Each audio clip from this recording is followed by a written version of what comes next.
Bir ev düşünün. Dışarıdan bakıldığında 20. yüzyılın başındaki o klasik Amerikan rüyasını temsil eden bembeyaz, ahşap bir ev. İçeride mutlu bir aile, koşturan çocuklar. Ama bir sabah o evin tüm aynaları ve pencereleri kumaşlarla örtülmüş halde bulunur.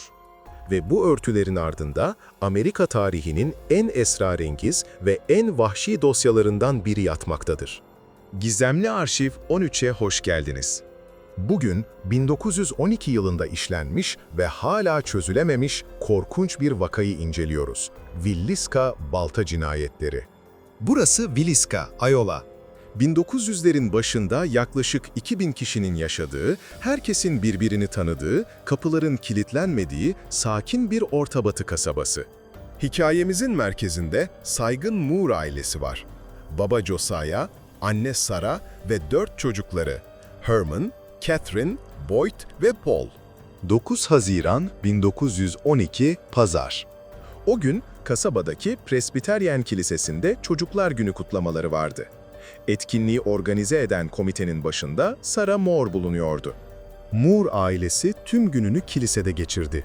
Akşam olduğunda kızları, arkadaşları, 12 yaşındaki Lena ve 8 yaşındaki Ina Stillinger'ı o gece onlarda kalmaya davet etti.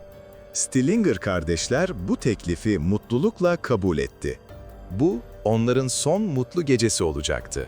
Saat 21.30 sularında Moore ailesi ve misafirleri etkinlikten ayrılıp evlerine doğru yürüdü. Komşular, çocukların kahkahalarını, ailenin neşeli sohbetini duymuştu. Evlerine girdiler. Ve Villisca'nın üzerindeki huzurlu gece karanlığa gömüldü. 10 Haziran sabahı. Güneş doğdu, kasaba uyandı. Ama Moore ailesinin evinden tek bir ses dahi gelmiyordu. Normalde erken saatte dışarıda oynayan çocuklar ortalarda yoktu. Bacadan duman tütmüyordu. Komşuları Mary Peckham bir şeylerin ters gittiğini hissetti. Saat 7'yi geçmişti. Peckham kapıya yaklaştı. İlk kez çaldı. Sessizlik. Bir daha çaldı. Yine hiçbir cevap yoktu. Ev nefes almıyor gibiydi. Kapının kilitli olduğunu fark eden Peckham paniğe kapıldı ve hemen Josiah'nın kardeşi Ross Moore'a haber verdi. Ross Moore hızla geldi. Yanındaki yedek anahtarla kapıyı açmayı denedi ama nafile. Kapı içeriden kilitlenmişti.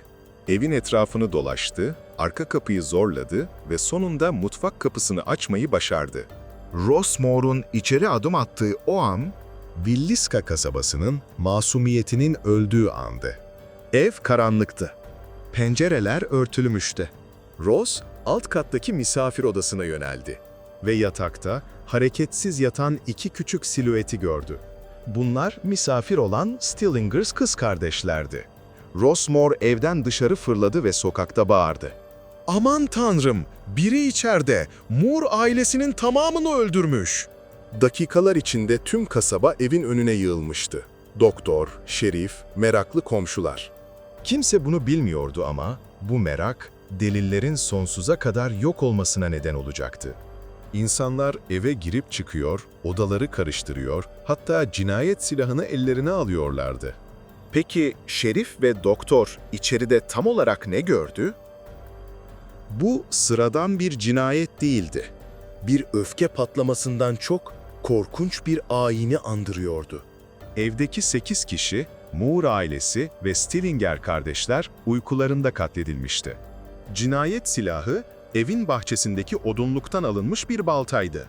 Katil önce ebeveyn yatak odasına çıkmış, Josiah ve Sarah'yı öldürmüştü. Josiah'nın yüzü diğer kurbanlara göre çok daha ağır darbeler almıştı. Bu, katilin gerçek hedefinin o olduğunu düşündürüyordu.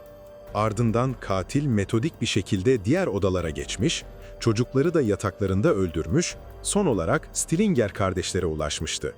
Ama asıl dehşet cesetlerde değil, katilin bıraktığı izlerde saklıydı. Birincisi, evdeki her bir ayna ve cam yüzeyi kumaşlarla özelle örtülmüştü. Katil, kendi yansımasını görmekten mi korkuyordu?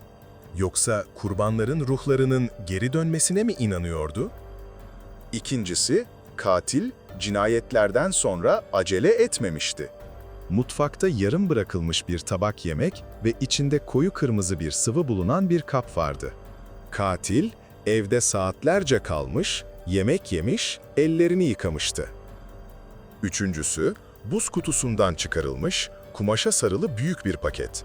Muhtemelen bir pastırma bloğu, baltanın yanına bırakılmıştı.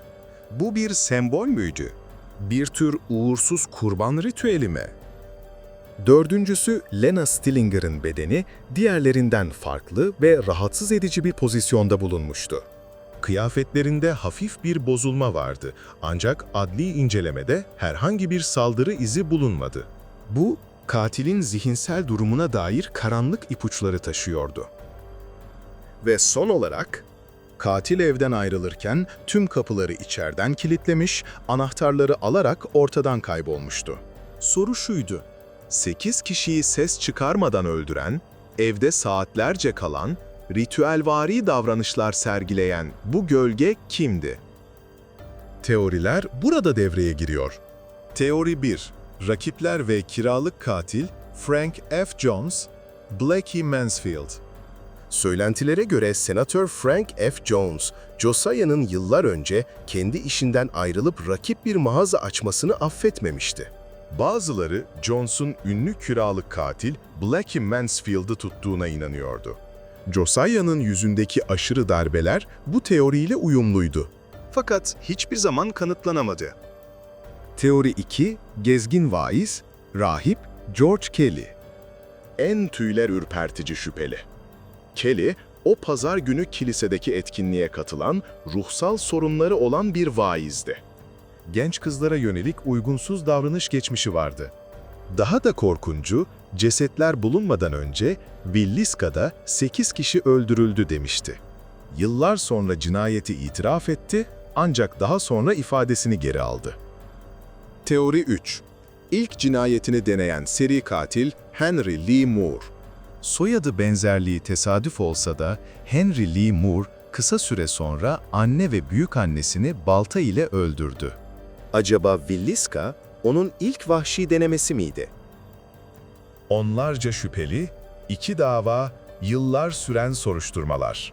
Ama Villisca balta cinayetleri hala çözülemedi.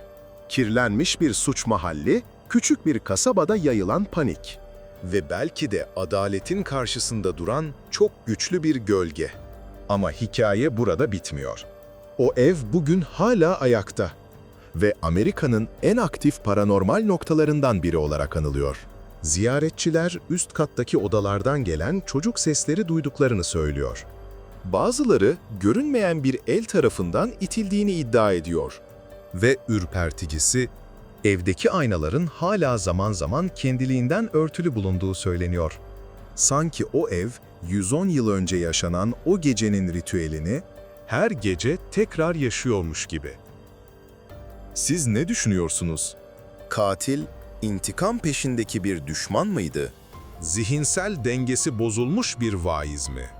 Yoksa aynaları örten o el, bu dünyaya ait değil miydi? Teorilerinizi yorumlarda benimle paylaşın. Eğer bu tür karanlık ve çözülememiş dosyaları seviyorsanız, kanalımıza abone olmayı ve bildirimleri açmayı unutmayın. Bir sonraki gizemli dosyada görüşmek üzere.